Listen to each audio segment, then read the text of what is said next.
ಇದು ಗುಜರಾತ್ ಸರ್ಕಾರ ಕೊಟ್ಟಂತ advertisement 8.81 crore for celebrating Modi's birthday, preaching new ad and neutrality norms.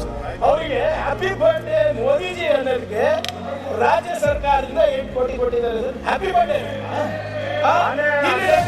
ಸರ್ಕಾರದಲ್ಲಿ ಸುಪ್ರೀಂ ಕೋರ್ಟ್ ಸರ್ಕಾರದಲ್ಲಿ ಕೇಂದ್ರದಿಂದ ಕರ್ನಾಟಕಕ್ಕೆ ತೆರಿಗೆ ಪಾಲು ಅನ್ಯಾಯ, ಕನ್ನಡಿಗರೇ ಎಚ್ಚರ. ಕರ್ನಾಟಕಕ್ಕೆ ಏನೇನು ಕೊಟ್ಟಿಲ್ಲ. ಅಷ್ಟೇ ಅಲ್ಲ, ಕರ್ನಾಟಕ ಒಂದೇ ಅಲ್ಲ, ದಕ್ಷಿಣ ಭಾರತಕ್ಕೆ ಏನೂ ಕೊಟ್ಟಿಲ್ಲ. ಕರ್ನಾಟಕಕ್ಕೆ ಏನು ಕೊಟ್ಟಿದ್ದಾರೆ? ಚೊಂಬು ಕೊಟ್ಟಿದ್ದಾರೆ.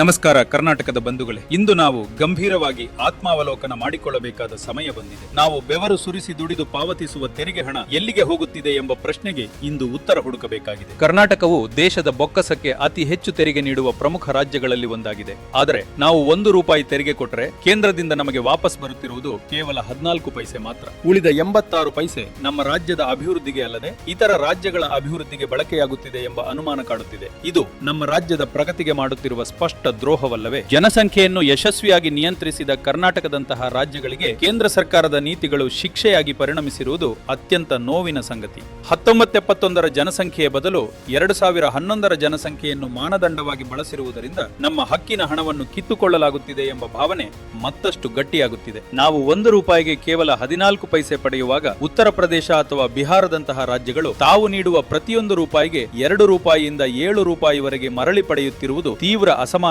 ಸ್ಪಷ್ಟ ಉದಾಹರಣೆ. ಇದು ನ್ಯಾಯಸಮ್ಮತ ವ್ಯವಸ್ಥೆಯೇ? ಇದು ಸಮಾನತೆ ಆಧಾರಿತ ರಾಷ್ಟ್ರ ವ್ಯವಸ್ಥೆಯೇ? ಇನ್ನೊಂದು ಕಡೆ ಶಿಕ್ಷಣ ಮತ್ತು ಆರೋಗ್ಯದಂತಹ ಮೂಲಭೂತ ಸೌಕರ್ಯಗಳಿಗೆ ಬಳಸಬೇಕಾದ ಹಣವನ್ನು ಅದ್ದೂರಿ ರ್ಯಾಲಿಗಳು, ಸಮೋಸ ಚಹಾ ಕಾರ್ಯಕ್ರಮಗಳು ಮತ್ತು ಜಾಹೀರಾತುಗಳಿಗೆ ವ್ಯಯಿಸಲಾಗುತ್ತಿದೆ. ಪ್ರಧಾನಿಗಳ ಹುಟ್ಟುಹಬ್ಬದ ಆಚರಣೆಗೆ ಗುಜರಾತ್ ಸರ್ಕಾರ ಜಾಹೀರಾತಿಗಾಗಿ ₹8,81,00,000 ಖರ್ಚು ಮಾಡಿದ ಘಟನೆ ಇದಕ್ಕೆ ಸ್ಪಷ್ಟ ಉದಾಹರಣೆ. ಇದು ಯಾರದ್ದೋ ದುಡ್ಡು ಎಲ್ಲಮ್ಮನ ಜಾತ್ರೆ ಎನ್ನುವ ಮಾತನ್ನು ನೆನಪಿಸುತ್ತದೆ. ಆದರೆ ಕರ್ನಾಟಕದ ರೈತರು ಸಂಕಷ್ಟದಲ್ಲಿದ್ದಾಗ ಅಥವಾ ಪ್ರವಾಹ ಬಂದಾಗ ರಾಜ್ಯಕ್ಕೆ ನೆರವು ನೀಡಲು ಕೇಂದ್ರ ಸರ್ಕಾರ ಹಿಂಜರಿಯುತ್ತದೆ. ಇದಕ್ಕಿಂತ ದೊಡ್ಡ ಮಲತಾಯಿ ಧೋರಣೆ ಇನ್ನೇನು ಬೇಕು? ನಮ್ಮ ಆಗ್ರಹವೇನು? ಕನ್ನಡಿಗರೇ, ಈ ಅನ್ಯಾಯದ ವಿರುದ್ಧ ನಾವು ಈಗಲೇ ಧ್ವನಿ ಎತ್ತದಿದ್ದರೆ ಅದು ಮುಂದಿನ ಪೀಳಿಗೆಗೆ ಮಾಡುವ ದ್ರೋಹವಾಗುತ್ತದೆ. ನಮ್ಮ ರಸ್ತೆಗಳಿಗೆ, ನೀರಾವರಿ ಯೋಜನೆಗಳಿಗೆ ಮತ್ತು ಮೂಲಸೌಕರ್ಯ ಅಭಿವೃದ್ಧಿಗೆ ನಮ್ಮದೇ ತೆರಿಗೆ ಹಣ ಬಳಕೆಯಾಗಬೇಕು.